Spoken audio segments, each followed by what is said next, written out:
This video will show you how to transfer ownership of a Google form to somebody else.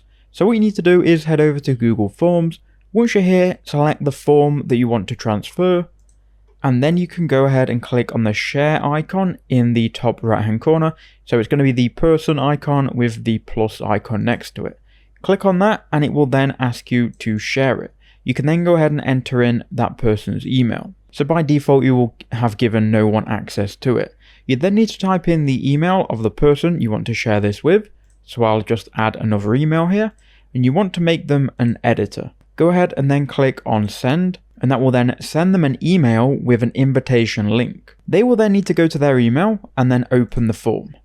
This will then give them access to this form. So now when you then go to share in the top right, you will then see that person you've just invited as an editor. You then need to go to the drop down menu and then click transfer ownership on their email and then click send invitation. This will then send them another email. This is the email that they'll receive. It will say the person invited you to own the form. They will then have to click accept on this. Now, as you can see, the person we've invited is now the owner. They could then log on. They could then kick you off. They could also change your permissions as well.